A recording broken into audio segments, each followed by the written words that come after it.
ఎప్పటి నుంచో రైతులకు ఉన్నటువంటి మేజర్ సమస్య భూములకు ఉన్నటువంటి క్లాసిఫికేషను ఈనాం భూములని రికార్డ్ అయి ఉండడం. దానివల్ల రైతులకు వచ్చే సమస్య ఏంటంటే వాళ్ళకి ఏదైనా కుటుంబ అవసరాల కొద్దీ బ్యాంకులో లోన్ తెచ్చుకోవడానికి కానీ లేదంటే ఎవరైనా ఎకరం అమ్మాల్సిన పరిస్థితి వచ్చినప్పుడు కానీ ఈ ట్రాన్సాక్షన్ ఏది కూడా ఈనాం భూములను ఉంటే జరగదు. కాబట్టి వాళ్ళ యొక్క కార్యక్రమాలకి అడ్డంకిగా ఇది ఎప్పటి నుంచో ఉంది. ఎప్పుడు మన బ్రిటిషర్స్ కాలం నుంచి కూడా అదే కంటిన్యూ అవుతుంది, రాజుల కాలం నుంచి కంటిన్యూ అవుతుంది. మన జరిగినటువంటి గత ప్రభుత్వ హయాంలో కూడా రీసర్వే జరిగినప్పటికీ కూడా అదే ఈనాం భూములని క్లాసిఫికేషన్ ఉండడం వల్ల చాలామంది రైతులు ఇబ్బంది పడిన పరిస్థితి ఉంది. కాకపోతే ఇక్కడ ఏంటంటే రైతుకి ఎక్కువ పర్సంటేజ్ 190 మందికి ఈ సమస్య ఉన్నట్టు తెలియదు. ఎందుకంటే రైతు నేను భూమి ఉన్నానే అనుకుంటాడు, కానీ అతనికి హక్కు ఉందో లేదో తెలియదు.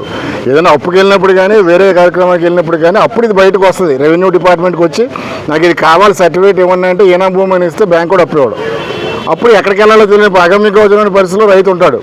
అలాంటి వాటిని కూడా రైతు రెవెన్యూ వారి దగ్గరకు వచ్చినా రాకపోయినప్పటికీ వారి సమస్యని కొంతమంది రైతుల ద్వారా తెలుసుకుని ఈ రాష్ట్రంలో ఆంధ్రప్రదేశ్ రాష్ట్రంలోనే మొట్టమొదటిగా పిఠాపురం నియోజకవర్గంలో పిఠాపురం మండలంలో ఉన్నటువంటి కొన్ని వేల మంది రైతులకి ఈనాం భూముల్ని జిరాయితీ భూమిగా క్లాసిఫికేషన్ మార్పించి ఈ యొక్క సదుపాయాన్ని రైతులకు కల్పించినటువంటి రెవెన్యూ అధికారులందరికీ రెవెన్యూ సిబ్బంది అందరికీ కూడా ప్రత్యేకమైనటువంటి అభినందనలు తెలియజేస్తున్నాం. దీనికి ఇదే మంచి ఉదాహరణ. ఇది మంచి ప్రభుత్వం, ప్రజల ప్రభుత్వం అని చెప్పడానికి ఇది మంచి ఉదాహరణ. ప్రభుత్వానికి కూడా మా అందరి తరఫున రైతులందరి తరఫున కూడా కృతజ్ఞతలు తెలియజేస్తాం. ముఖ్యంగా మా నియోజకవర్గ శాసనసభ్యులు రాష్ట్ర ఉప ముఖ్యమంత్రి వర్యులు శ్రీ కొణిదెల పవన్ కళ్యాణ్ గారికి ఆయన తీసుకున్నటువంటి చొరవకి ప్రత్యేకమైన ధన్యవాదాలు తెలియజేస్తా ఉన్నాం. Thank you very much. ఇక్కడికి విచ్చేసినటువంటి అందరికీ నమస్కారం.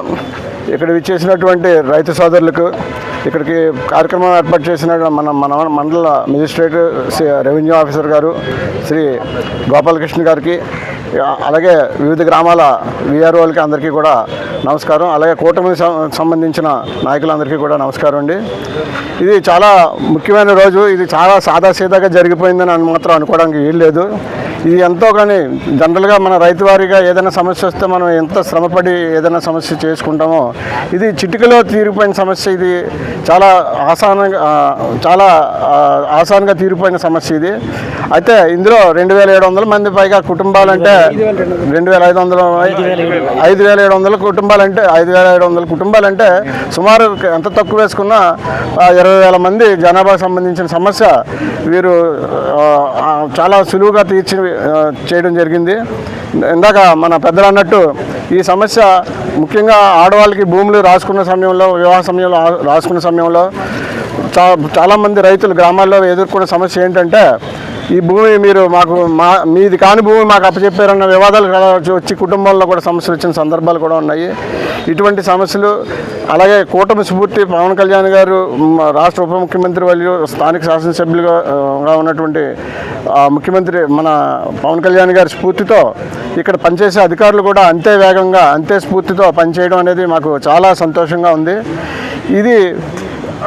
ఇటువంటి ఈ సమస్యలు మనకి రైతులకి గమనించి ఇంకా ఈ రీసర్వే వల్ల వచ్చినటువంటి సమస్యలు కూడా ఏదన్నా ఉంటే కనుక సార్ దృష్టికి తీసుకొస్తే ఆయన కూడా త్వరగా ఇందాక చెప్పినట్టు జాయింట్ ఎల్పిఎంలు కానీ అలాంటివన్నీ కూడా తీసుకొస్తే తక్షణం చేస్తానన్నారు.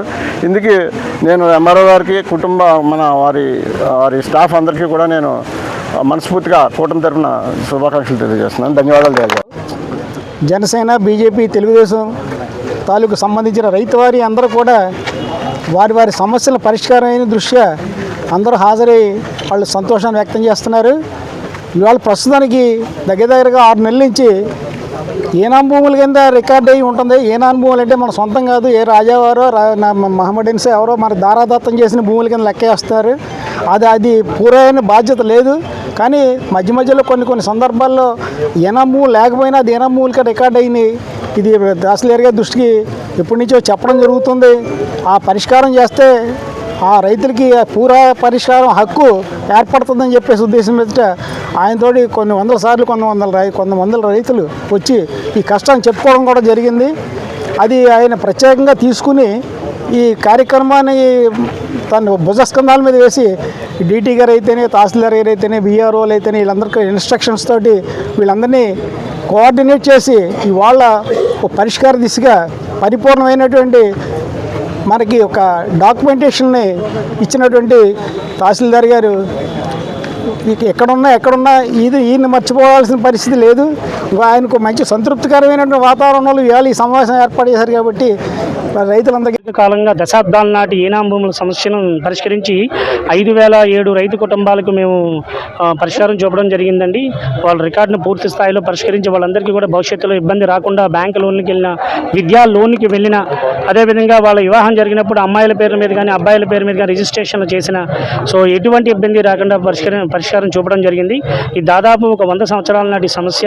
అనేక మంది రైతులు ఈనాం భూములు కొనుక్కొని, సర్వీస్ ఈనాం భూములు కొనుక్కొని సో అవి రికార్డులు మారకపోవడము, రైతువారీ పట్టాలు లేకపోవడం వల్ల అనేక ఇబ్బందులు పడ్డారు. గవర్నమెంట్ ఇచ్చిన సర్క్యులర్స్, జీవోల ఆధారంగా రైతుల యొక్క అంతా రెవెన్యూ రికార్డును అంతను సేకరించి ఒక దాదాపు 6 నెలల పాటు మేము కృషి చేసి సో 5,007 మంది రైతుల యొక్క రికార్డును సరిచేయడం జరిగింది. భవిష్యత్తులో అనేక మంది తహసీల్దార్ కార్యాలయాల చుట్టూ తిరగవలసిన అవసరం లేకుండా సమస్యను పూర్తి స్థాయిలో పరిష్కరించాము. బ్యాంకుకు లోన్ వెళ్ళినా సరే సో లోన్కి వెళ్ళినా సరే మేనేజర్లు ఎటువంటి ఇబ్బంది పడకుండా కూడా రెవెన్యూ రికార్డును కరెక్ట్ చేయడం జరిగింది. దీనికి ప్రధానమైన కారణం ఏంటంటే సో ఉప ముఖ్యమంత్రి వారి వాళ్ళు ఇచ్చిన ఆదేశాల మేరకు మేము దాదాపు 5,000 కుటుంబాలకు మేము పరిష్కారం చూపడం జరిగింది. వాళ్ళందరికీ కూడా న్యాయం జరిగింది. సో వాళ్ళ రెవెన్యూ రికార్డు అంతా కూడా ప్యూరిఫై చేయడం జరిగింది. దీన్ని సహకరించిన ప్రతి ఒక్కరికి పేరు పేరున ధన్యవాదాలండి. ఈ కార్యక్రమం మనం స్టేట్లోనే చెప్పొచ్చండి. ఎందువల్లంటే పూర్తి స్థాయిలో దాదాపు 100% పూర్తి స్థాయిలో పరిష్కారం లభించింది పిఠాపురం మండలంలో మేము చెప్తున్నామండి.